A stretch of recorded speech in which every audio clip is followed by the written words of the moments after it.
right now on 5 on Your Side at 10.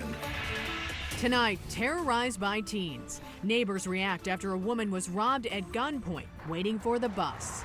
You just gotta just shake your head to it like you're just ashamed. Plus, forgiving a friend.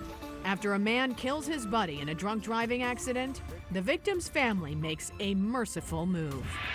But first tonight, widespread wet weather returns early Thursday. How long it lasts and the big changes coming after the rain ends.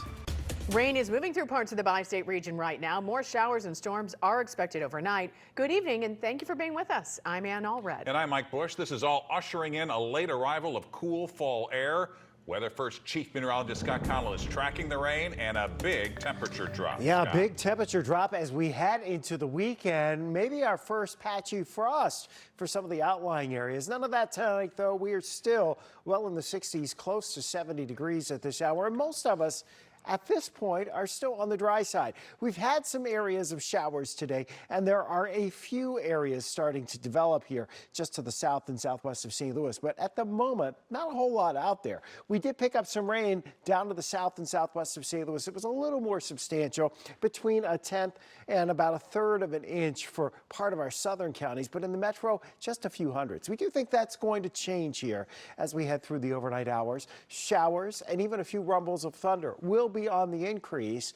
We're making a quick transition to some fall weather here heading towards the weekend. The early commute will feature rain increasing on Thursday. Some thunder possible in there as well. And then it is much cooler Friday into Sunday.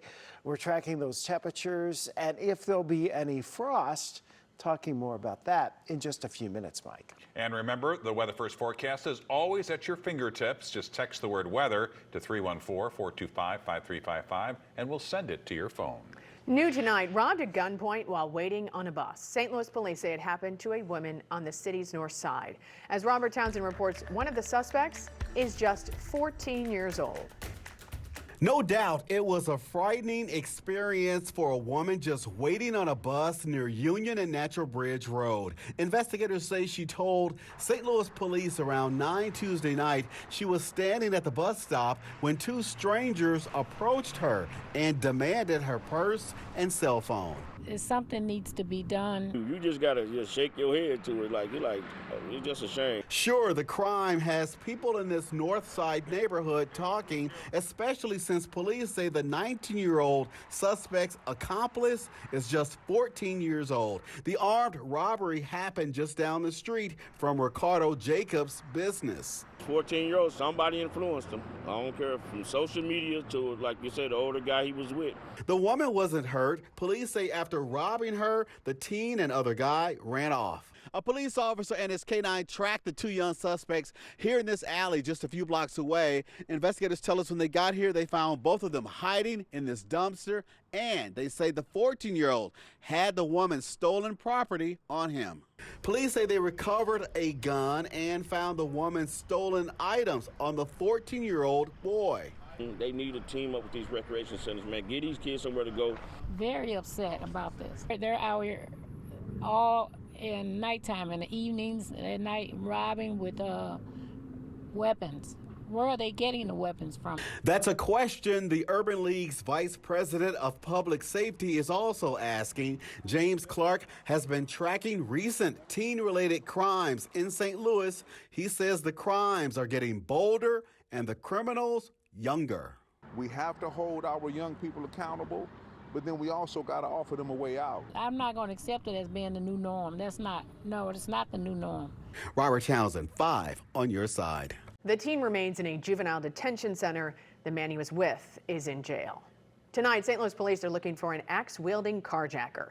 The crime happened around 12:44 this morning in the 5600 block of Waterman Boulevard in the DeBolivar Place neighborhood. That's north of Forest Park.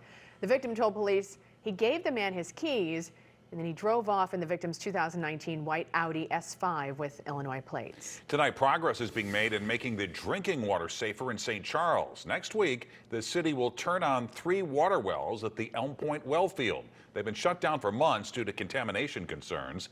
The city installed a new carbon filtration system to process water before it's pumped out to homes. The EPA found an Ameren substation was the source of the contamination and ordered the utility to clean it up.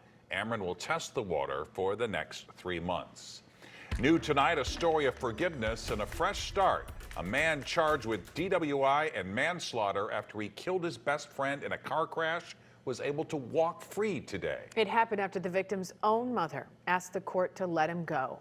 Brent Solomon explains how she arrived at that decision. Brent? Hey guys, she tells me she didn't want to contribute to the revolving door. A man going to prison, getting out, and recommitting a crime because he's never learned how to be better. Instead, she supported a restorative justice program that she says works. I wanted him to be buried up under the jail. That's how Michelle Dismute felt 5 years ago when she learned her 15-year-old son, Nick, was killed in a tragic car crash. It was here, near Kings Highway in Vandeventer. Nick's best friend, Bruce Tolliver, was behind the wheel. You seen Bruce, you seen Nick, and if you didn't see Bruce, trust he was coming. Authorities learned Bruce was drunk at the time. Earlier this year, before sentencing, Mom says she heard her son speak to her right in the courtroom. And I hear Nick say, "Mom, stop this, stop it." And I said, "Your Honor, can I please say something?" I said, "I don't want him to go to prison." And then today I asked for him to be time served. Wednesday, the judge honored her request. She says she also did it because Bruce participated in a program that serves as an alternative to incarceration. For the last 9 months, Bruce has been with us in the nonviolence curriculum courses, doing group therapy, getting access to resources, doing amazing work to transform himself. So we helped him get connected to a construction trade, and he learned the trade and ended up getting a job in that. Through that program, Bruce and Nick's mom went to counseling together, returned to the scene of the crime, and even visited his gravesite. It's created an unexpected bond that transformed her pain into forgiveness. Why would I want him to be another statistic? And I truly feel he's that one that made the mistake and he learned from it. I really do. And I know that my son is happy now. Tonight, we reached out to Mothers Against Drunk Driving to get its thoughts about this. Spokesman Michael Boland saying, quote, "As a policy, we are not supportive of diversion programs, but if they have benefits and are proven to work out, then we as an organization would always consider anything for the safety of people on the road," end quote. The Freedom Community Center, who you just heard from, is helping rehabilitate some 180 offenders. It also works to support victims, often financially. Fewer than 5% of those who are in the program have reoffended. St. Louis Mayor Tashara Jones is defending her decision today to remove a homeless tent camp outside of City Hall and out of view of her office window. She's been criticized because the move comes just days before Vice President Kamala Harris will make a visit to the city. The mayor says there was no coincidence on the timing of her eviction order. She says her decision saved lives. We saw drug dealing, we saw drug using, and people defecating on the City Hall grass, and that is not safe, it's not healthy, and it's not a good look for the city of St. Louis. Metal fencing now surrounds the grounds of City Hall. Several of the people have moved one building down. Others are now living in a temporary shelter. Fighting anti-Semitism is the focus of our next special in our Race, Listen, Learn, Live series.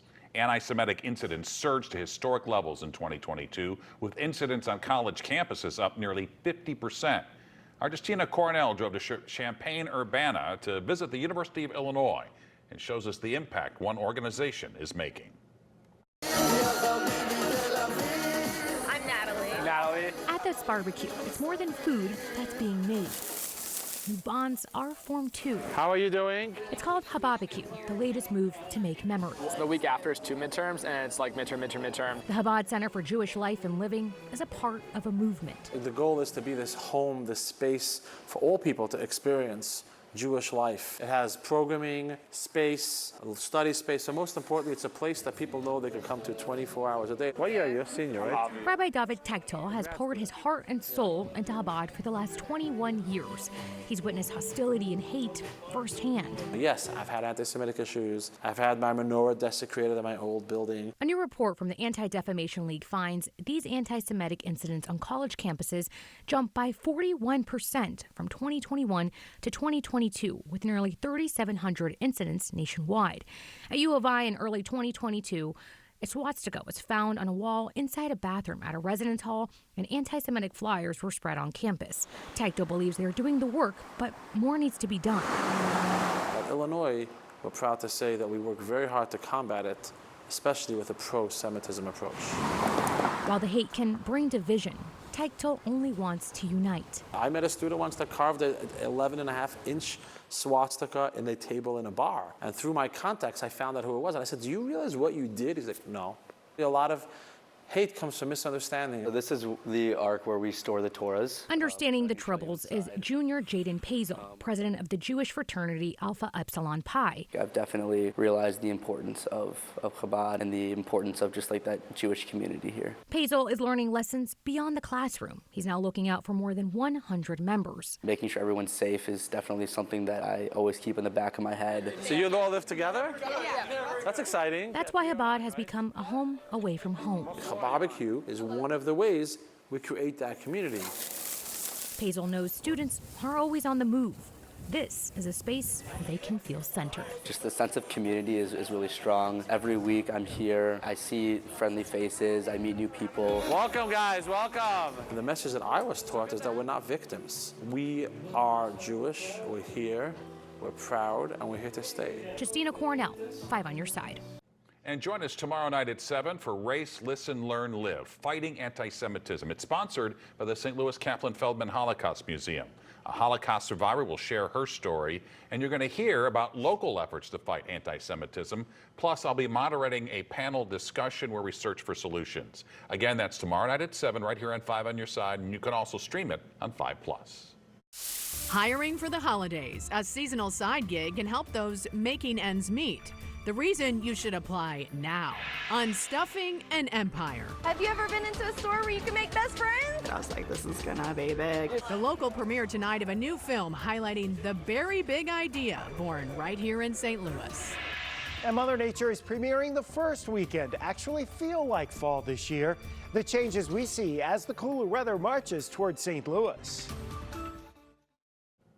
It's that time of year when retailers are getting ready for all the holiday shoppers, and they need extra workers to handle the rush. So if you're looking for a side hustle to pay for gifts, you can start applying now. In tonight's Making Ends Meet, Michelle Lee shows us how some seasonal jobs are better than others.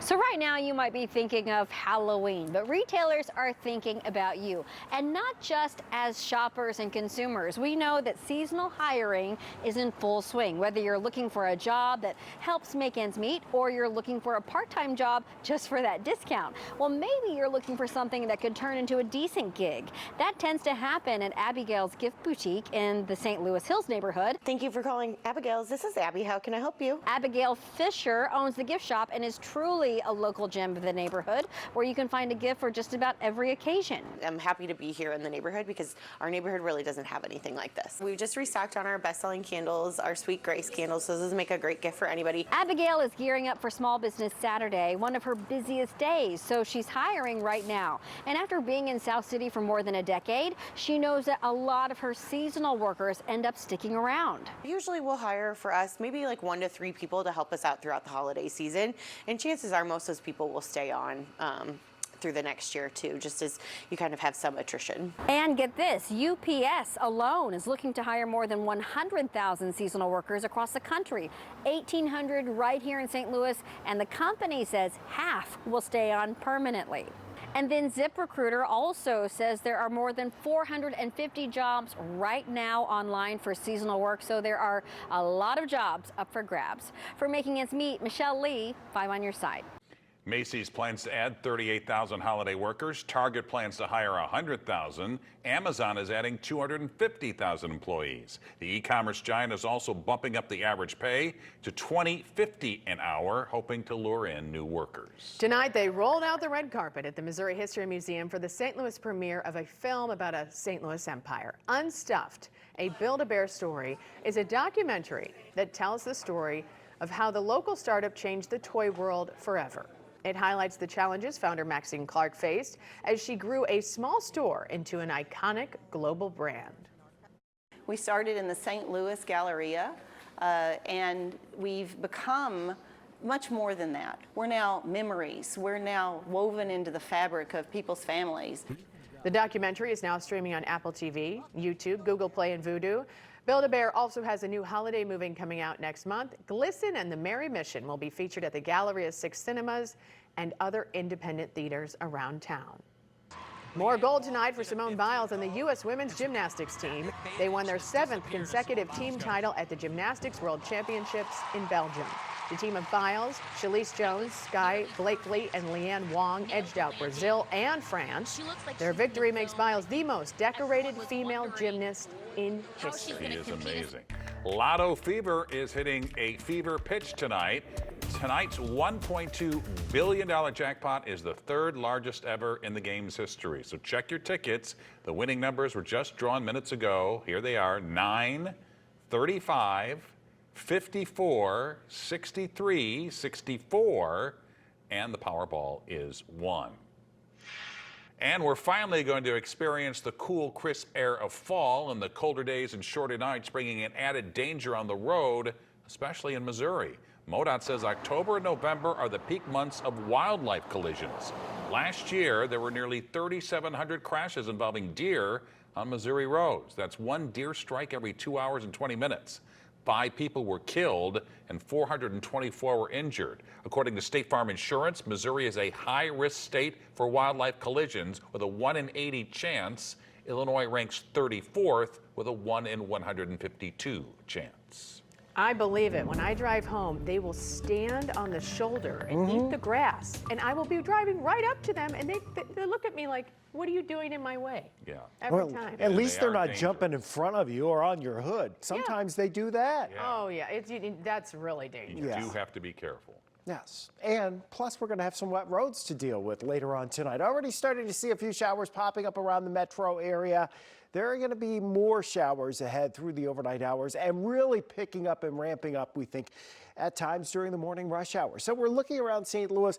Not a lot of action, but just within the last hour, we've started to see a couple of little showers. They've been bubbling down here towards Hillsborough, sliding towards Barnhart, trying to slide up 55 towards Arnold. It's nothing really all that heavy, but just an indication that we're going to start to see this area form additional showers, and that development will continue to race off towards the northeast. Don't be surprised if there's a rumble of thunder that develops with that later on tonight, but we're not expecting any severe weather overnight. Don't have to worry about that. 69 our current temperature. That actually becomes the low for the day. The morning low was 70. Our high, though, because of the lack of sunshine, was only 77 today. Lambert officially getting a trace. Most of the metro area trace to a few hundredths, less than 1/10 of an inch. You've had heavier rain to the southwest of St. Louis, but even then, we need more, and we'll start to see more widespread rain later tonight, and especially as we head through tomorrow morning's rush hour. It'll start to pick up towards daybreak and then really ramps up through the course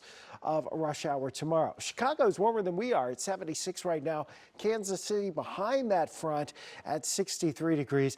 This front's not in any huge hurry to get through the region, but it's making its way.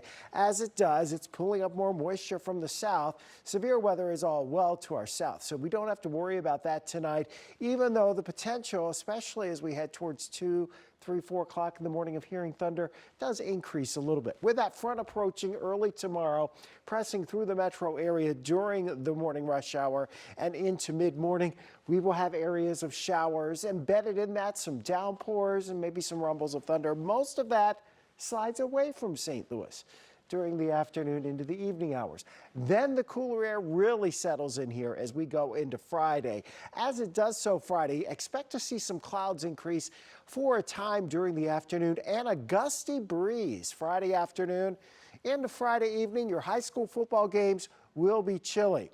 Speaking of chilly, well, you may be making some this weekend. A lot of people say they would be, but it will be down into the 30s here as we head into Saturday morning and again on Sunday morning. Sunday morning, though, southwest of St. Louis, where we have our coldest temperatures, we also will have lighter winds and the potential by Sunday morning of seeing some patchy frost. Don't think it's going to be widespread, certainly not in the metro area where we're still in the lower 40s, but boy, this is a big adjustment for us. Only in the 70s tomorrow for highs, back into the 60s here as we head into the weekend. First time we've had a real taste of autumn weather in St. Louis. People are ready. Scott, thanks. Frank is here with sports. City SC is in action, and so were 8 Major League Baseball teams in the playoffs. And when we come back, I will tell you about a pitcher the Cardinals should be looking at, and you may not like it at all. The Sports Desk is sponsored by Jim Butler Chevrolet, the Midwest's #1 Chevy dealer 10 years running. City SC has done almost everything this season. Clinch the Western Conference, set the record for most wins by an expansion team. They need to do 2 more things. 1, the MLS championship. That won't happen until December. And 2, set the all-time record for points by a first-year team. They could do that tonight with a win at Vancouver. The great Bradley Carnell decided to give 5 starters the night off. Roman Berkey sat for the first time, and Benton Lunt got the call. Vancouver will actually score a goal here. Offsides, it was disallowed. We are scoreless in the first half. Do you think the Blues are feeling a little pressure because of the enormous success of the soccer team? I don't. I think they're feeling heat because they were playoff-less for the first time in 5 years. But I like some of Doug Armstrong's moves, like this guy, Jacob Verana. He's only 27. He's had 3 seasons of 24 or more goals. He had 10 goals in 20 games for the Note last year. And all the Blues gave up was a 7th-round pick and a minor leaguer. Verana had 2 goals the other night. And I like his spice, too. Told them this morning that one poll had the Blues 24th in the power rankings. Well, listen to this. What's going on outside? We don't, we try this all this bullshit, all this the locker room. I don't care about. Like, it's what's really I care about is what do we have here in the locker room. And we know it when you look around. We have an experienced group. We have a good young players. We have a lot of skill in this room, and we know we can do it. Wild card playoffs. Here's a free agent pitcher. The DeWitts should open their DeWallets to sign Aaron Nola. He went 7 scoreless and allowed 3 hits against the Marlins. And Bryson Stott provided the power with a grand slam in the 6th inning. The Phillies roll into the NLDS with a series-sweeping 7-0 win. Sonny Gray was on the mound for the Twins this afternoon, Game 2 against the Jays. 5 shutout innings with 6 Ks. He also picked off Vlad Guerrero Jr. off second base to end an inning. He's got some fire. The Cardinals should go after him, too. Twins win the game 2-0. And the series. Brewers hosting the Diamondbacks. And here's a look at a pitcher the Cardinals traded who would be their best pitcher now, Zach Gallen. He went 6 innings for Arizona and allowed just 2 runs. And Arizona got some timely hitting and beat the Brewers 5-2. They win the series and advance to the NLDS. The National League Central is finished in the postseason.